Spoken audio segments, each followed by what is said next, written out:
بسم الله الرحمن الرحيم ألف لام را تلك آيات الكتاب وقرآن مبين ربما يود الذين كفروا لو كانوا مسلمين ذرهم يأكلوا ويتمتعوا ويلههم الأمل فسوف يعلمون وما أهلكنا من قرية إلا ولها كتاب معلوم ما تسبق من أمة أجلها وما يستأخرون وقالوا يا أيها الذي نزل عليه الذكر إنك لمجنون لو ما تأتينا بالملائكة إن كنت من الصادقين ما ننزل الملائكة إلا بالحق وما كانوا إذا منظرين إنا نحن نزلنا الذكر وإنا له لحافظون ولقد أرسلنا من قبلك في شيع الأولين وما يأتيهم من رسول إلا كانوا به يستهزئون كذلك نسلكه في قلوب المجرمين لا يؤمنون به وقد خلت سنة الأولين ولو فتحنا عليهم بابا من السماء فظلوا فيه يعرجون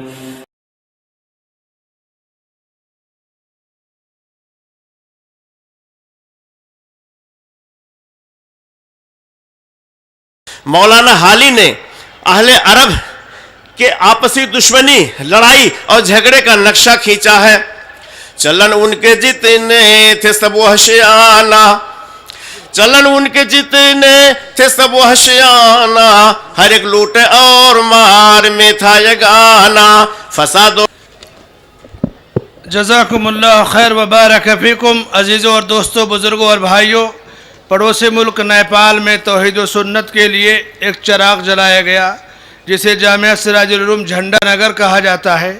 وہاں پر اس وقت جو سورج اپنی روشنی بکھیر رہا ہے وہ سراپا خورشید ہے استاد الاساتذہ مولانا خورشید سرفی صاحب سے درخواست ہے کہ تشریف لائیں اور اپنے خطاب سے نوازیں السلام علیکم ورحمۃ اللہ وبرکاتہ ان الحمد للہ نحمده ونستعینه ونستغفره ونعوذ باللہ من شرور انفسنا ومن سیئات اعمالنا من يهده الله فلا مضل له ومن يضلله فلا هادي له واشهد ان لا اله الا الله وحده لا شريك له واشهد ان محمدا عبده ورسوله اما بعد فان خير الحديث كتاب الله وخير الهدي هدي محمد صلى الله عليه وسلم وشر الامور محدثاتها وكل محدثة بدعة وكل بدعة ضلالة وكل ضلالة في النار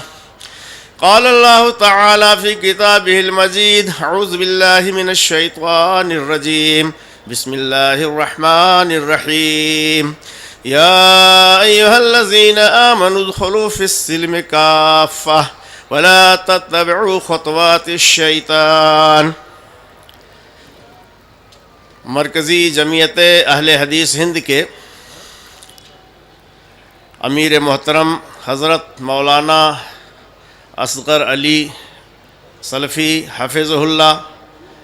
اور ناظم عمومی مولانا محمد ہارون سنابلی حفظہ اللہ اور جمعیت و جماعت کے محسن عظیم اسکالر فضلۃ الشیخ صلاح الدین حافظہ اللہ جو اس نشست کی صدارت فرما رہے ہیں اور اسٹیج پر جلوہ افروز تمام افاضل علماء کرام اور دور و نزدیک سے تشریف لائے ہوئے تمام اخوان اہل حدیث اور برادران اسلام و جملہ حاضرین، نہایت ہی خوشی اور مسرت کا موقع ہے کہ 34ویں آل انڈیا اہل حدیث کانفرنس نہایت ہی مناسب اور اہم موضوع پر منعقد ہو رہی ہے۔ میں مبارکباد دینا چاہتا ہوں جمعیت اور جماعت کے تمام ذمہ داران کو، اور یہ بات عرض کر دینا چاہتا ہوں کہ جمعیت اور جماعت سے لگاؤ اور جمعیت کے اندر جو ایک خوشگوار ماحول پیدا ہوا ہے، اس سے خوشی کی لہر پورے ملک میں پھیلی ہوئی ہے۔ اس کا نتیجہ یہ ہے کہ ہمارے جامعہ سراج العلوم السلفیہ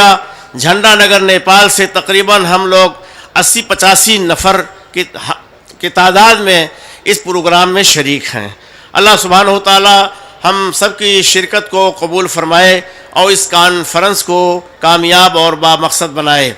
محترم حضرات، اسلام یہ سراپا امن کا مذہب ہے۔ اللہ سبحانہ و تعالیٰ نے فرمایا کہ یا ایھا الذین آمنوا ادخلوا فی السلم کافہ، کہ اے وہ لوگوں جو ایمان لائے ہو پورے طور سے سلم میں، امن میں داخل ہو جاؤ، اسلام میں داخل ہو جاؤ۔ اسلام پورے طور سے از اول تا آخر یہ سلامتی کا مذہب ہے اور ہر طرح سے امن کی یہ دعوت دیتا ہے۔ جہاں کہیں بھی آپ دیکھیں گے ہر جگہ امن ہی امن کی دعوت ہے اور ہر طرح سلامتی کی تعلیم پائی جا رہی ہے۔ چنانچہ دیکھیے خانہ کعبہ کی تعمیر ہوئی تو حضرت ابراہیم علیہ السلام نے خانہ کعبہ کی تعمیر کرتے ہوئے اللہ سبحانہ تعالیٰ سے دعا کیا تھا کہ رب اجعل ھذا بلدا آمنا وارزق اہلہ من الثمرات، کہ اے میرے رب تو اس کو امن و سلامتی کا گہوارہ بنا دے اور یہاں کے باشندوں کو تو پھل کا رزق عطا فرما۔ تو بیت اللہ شریف جو مسلمانوں کا مرکز ہے، قبلہ ہے، کعبہ ہے، وہاں پر سب سے پہلے جب اس گھر کی تعمیر ہو رہی تھی تو حضرت ابراہیم علیہ السلام نے دعا کیا کہ اس کو امن کا مرکز بنا دے۔ اسلام کی کرنیں، اسلام کی شعائیں وہی سے پھوٹی ہیں، وہی سے اسلام چلا ہے، وہی سے پھیلا ہے، تو ہر طرح سے اسلام یہ امن کا ضامن ہے۔ ہمارے رسول جناب محمد رسول اللہ صلی اللہ علیہ وسلم کی شان میں قرآن کریم میں فرمایا گیا فَبِمَا رَحْمَةٍ مِّنَ اللَّهِ لِنْتَ لَهُمْ وَلَوْ كُنْتَ فَظًّا غَلِيظَ الْقَلْبِ لَانفَضُّوا مِنْ حَوْلِكَ فَاعْفُ عَنْهُمْ وَاسْتَغْفِرْ لَهُمْ وَشَاوِرْهُمْ فِي الْأَمْرِ فَإِذَا عَزَمْتَ فَتَوَكَّلْ عَلَى اللَّهِ۔ اللہ سبحانہ تعالیٰ کے رحمت کی بدولت آپ ان بدوؤں کے لیے، عرب والوں کے لیے نرم دل واقع ہوئے ہیں۔ فَبِمَا رَحْمَةٍ مِّنَ اللَّهِ لِنْتَ لَهُمْ، ان کے لیے نرم ہے۔ وَلَوْ كُنْتَ فَظًّا غَلِيظَ الْقَلْبِ، اگر آپ سخت دل ہوتے، درست خو ہوتے تو آپ سے چھٹ جاتے، کٹ جاتے، دور ہٹ جاتے۔ تو ہمارے رسول صلی اللہ علیہ وسلم کے مزاج میں، آپ کے طبیعت میں نرمی پائی گئی تھی، اس لیے آپ نے سارے قبائل کو ملا دیا، اور عرب کے جو منتشر لوگ تھے آپس میں ان کے اندر عداوتیں تھیں، آپ نے اپنے اسی مزاج کی وجہ سے، طبیعت کی وجہ سے، تعلیم کی وجہ سے سب کو ملا دیا تھا۔ مولانا حالی نے اہل عرب کے آپسی دشمنی، لڑائی اور جھگڑے کا نقشہ کھینچا ہے۔ چلن ان کے جتنے تھے سب وحشیانہ، چلن ان کے جتنے تھے سب وحشیانہ، ہر ایک لوٹ اور مار میں تھا یگانہ، فسادوں میں کٹتا تھا ان کا زمانہ، نہ تھا کوئی قانون کا تازیانہ۔ وہ تھے قتل و غارت میں چالاک ایسے، درندے ہو جنگل میں بے باک جیسے۔ تو یہ حالت تھی، لیکن ہمارے رسول صلی اللہ علیہ وسلم نے امن قائم کیا، سارے لوگوں کو ایک ملا دیا، اور حالت ان کی کیا ہو گئی کہ مولانا حالی ہی کے لفظوں میں قبائل کو شیر و شکر کرنے والا سب کو ملا کر شیر و شکر کر دیا۔ تو حاضرین کرام، میں عرض یہ کرنا چاہتا ہوں کہ امن کی سب کو ضرورت ہے، نہ صرف یہ کہ ہم لوگوں کو، دنیا میں بسنے والے تمام قوموں کو امن کی ضرورت ہے، حیوانوں کو امن کی ضرورت ہے، جانوروں کو امن کی ضرورت ہے، جنگلوں کو، درختوں کو، پورے ماحول کو، سارے لوگوں کو امن کی ضرورت ہے۔ اگر امن قائم ہے دنیا کے اندر تو آپ دین کا کام بھی بآسانی اور اطمینان و سکون کے ساتھ کر سکیں گے، اور اگر بدامنی ہے تو دین کا کام بھی نہیں ہو پائے گا۔ وقت بے حد مختصر، میں عرض کروں کہ حج جو اسلام کا ایک اہم فریضہ ہے، جب معاملہ یہاں تک تھا کہ عرب کے بدو حاجیوں پر حملہ کرتے تھے اور جانیں لے لیتے تھے، ان کا پیسہ مال چھین لیتے تھے،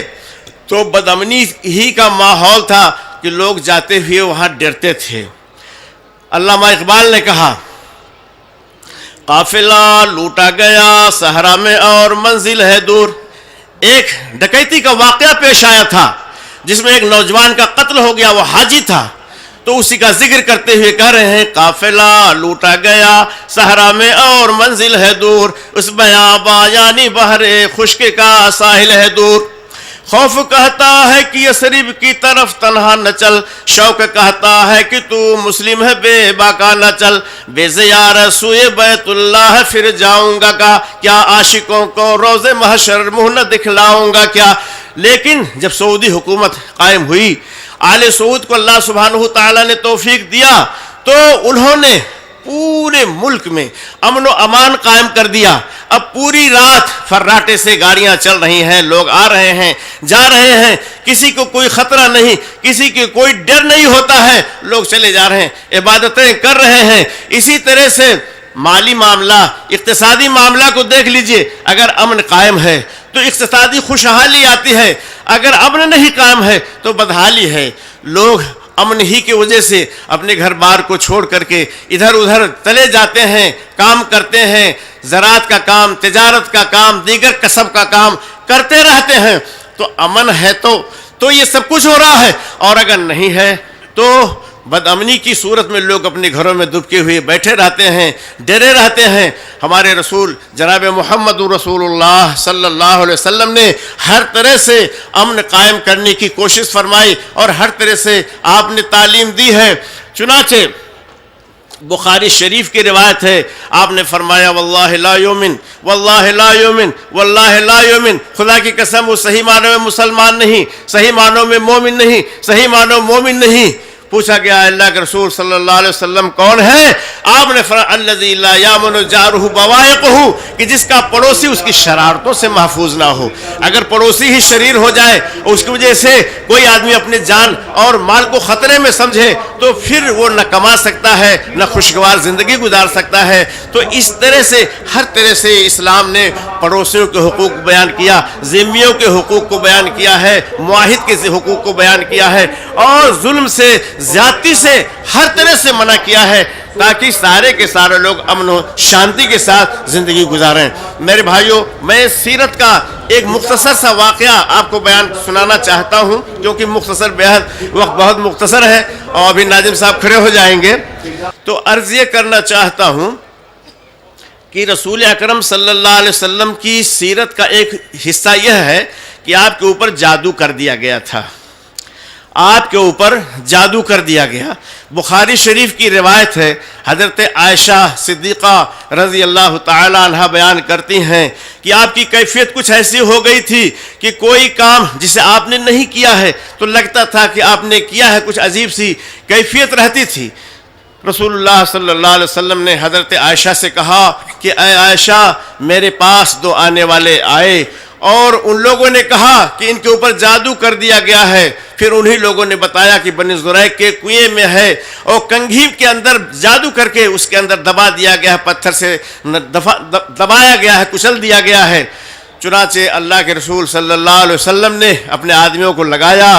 اور اس کنویں سے اس کنگھے کو نکلوایا، اور پھر معوذتین کی جو آیتیں نازل ہوئی تھیں اس کو پڑھتے جاتے تھے اور اس کی وجہ سے گرہیں کھلتی جاتی تھی، اور پھر جو آپ کے اوپر بندش کر دی گئی تھی وہ بندش ختم ہو گئی، بالکل آپ فریش ہو گئے، صحت مند ہو گئے۔ جب اس واقعے کو اللہ کے رسول صلی اللہ علیہ وسلم نے بیان فرمایا تو حضرت عائشہ صدیقہ آپ کی چہیتی بیوی کہتی ہیں کہ آپ نے کیوں نہیں اس موضوع کو کھولا، اس کو ابھارا کیوں نہیں کہ فلاں فلاں لوگوں نے آپ کے اوپر کیا ہے۔ آپ نے فرمایا کہ عائشہ، چونکہ اللہ نے مجھے شفا دے دیا تو میں فتنہ پیدا کرنا نہیں چاہتا ہوں، میں نے نہیں چاہا کہ اس کے ذریعے فتنہ ابھرے۔ آپ غور کیجئے کہ وہ نبی کتنا امن پسند تھا اور کتنا صلح کلی کا حامی اور ضامن تھا کہ خود اس کو نشانہ بنایا گیا ہے. اور جادو جیسی چیز، شرکیہ چیز کہ جس کی وجہ سے ذہن بدھ جاتا ہے اور چیزیں بدھ جاتی ہیں، تو اس کا شکار کیا گیا، نشانہ بنایا گیا. لیکن آپ نے اس موضوع کو پھیلایا نہیں، لوگوں میں عام نہیں کیا کہ اس سے فتنہ نہ پیدا ہو کہ فلاں نے نبی کے اوپر یہ کیا تھا، اس کے ساتھ یہ کارروائی کی جائے، اس کے انتقام لیا جائے. آپ غور فرمائیے کہ آپ نے امن قائم کرنے کے لیے دنیا میں کتنی قربانیاں دی ہیں، کتنی کوششیں کی ہیں. اور سیرت نبی کا یہ مشہور واقعہ بخاری شریف کے اندر روایت ہے کہ جب ثمامہ بن اسال گرفتار کر کے لائے گئے تو رسول اللہ صلی اللہ علیہ وسلم نے مسجد نبی کے کھمبے میں ان کو بدھوا دیا. انہوں نے کسی مسلمان کا قتل کیا تھا، مجرم تھے، لیکن جب حاضر کیا گیا تو فوراً ان کو سزا نہیں دی گئی، بلکہ رسول اکرم صلی اللہ علیہ وسلم نے 2-3 وقت ان سے پوچھا کہ ماذا عندک یا ثمامہ، اے ثمامہ تمہارا کیا حال ہے؟ ثمامہ نے برابر ہی جواب دیا کہ میں تو مجرم ہوں، اگر مجھے قتل کر دیں تو قتل کرنا آپ کے لیے درست ہے، اور اگر احسان کریں تو میں احسان مند رہوں گا، اگر آپ غلہ چاہتے ہیں امامہ کا تو وہ بھی حاضر کر دوں گا. لیکن بہرحال رسول اللہ صلی اللہ علیہ وسلم نے ان کے بندھنوں کو کھلوا دیا. یہ ایک امن کی صورت تھی، امن کی کوشش تھی قائم کرنے کی. چنانچہ اس کا اچھا اثر یہ گیا کہ ثمامہ کچھ دور نخلستان میں گئے، غسل کیا اور رسول اللہ صلی اللہ علیہ وسلم کے پاس حاضر ہو کر کے ہلکا بگوش اسلام ہو گئے اور عرض کیا کہ اللہ کے رسول صلی اللہ علیہ وسلم، آپ کے چہرے سے زیادہ مبغوض میری نظر میں کوئی چہرہ نہیں تھا، اب آپ سے زیادہ پسندیدہ اور محبوب کوئی چہرہ نہیں، اور آپ کے شہر مدینہ سے زیادہ مبغوض میرے نظر میں کوئی شہر نہیں تھا، اب آپ کی شہر مدینہ سے زیادہ پسندیدہ محبوب کوئی شہر نہیں. اسی طرح سے آپ کے اس دین سے زیادہ مبغوض کوئی دین نہیں تھا، لیکن اب اس سے زیادہ مبغوض کوئی پسندیدہ کوئی دین نہیں ہے. تو عرض یہ کر رہا ہوں کہ اس میں امن کے قائم کرنے میں دین اور دنیا دونوں کی بھلائی ہے، تجارت کی بھلائی ہے، اقتصادیات کی بھلائی ہے، دین کی بھلائی ہے اور سماج و معاشرہ کی بھلائی ہے. اللہ سبحانہ و تعالیٰ سے دعا ہے کہ وہ ہم سب کو امن قائم کرنے والا بنا دے، اور پوری دنیا میں جو خون و خرابہ ہے، قتل و غارت گری کا ماحول ہے، اللہ سبحانہ و تعالیٰ اس کو دور کر دے، امن و شانتی کو قائم کر دے. والسلام علیکم ورحمۃ اللہ وبرکاتہ.